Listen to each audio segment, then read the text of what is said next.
Hello friend, তো চলে আসছি ছাদে। দেখতে পাচ্ছেন আমার এটা 30 টাকার গাছ। হ্যাঁ, কুটি কুটি কুটি কুটি অনেক লেবু ধরেছে।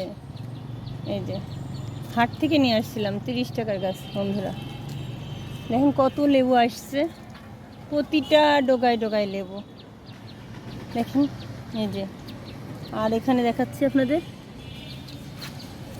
এই যে বড় বড় লেবু, এই দেখেন প্রতিটা ডোগা ডোগা লেবু। এই যেখানে একটা হয়ে আছে দেখুন। এগুলো হলো আল্লাহর নিয়ামত। আল্লাহ যখন যাকে দেয়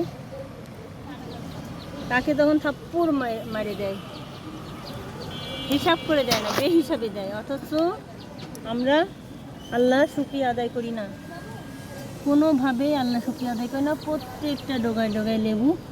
এই যে আমি আবার লেবু একটু পেকে উঠলে পারে, এই যে দেখতে পাচ্ছেন এরকম পেকে উঠলে আমি তখন ছিঁড়ে নিই।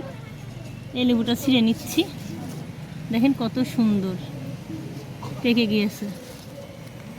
আমি না পাকলে লেবু ছিঁড়ি না। আর দেখেন এ কী করছে।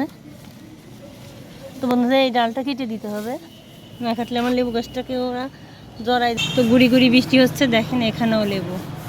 মানে এই গাছটা এত ঝাঁকালো হয় আমার জানা ছিল না। আমাকে অনেক রিকোয়েস্ট করার পরে আমি এই লেবু গাছটা নিয়েছিলাম।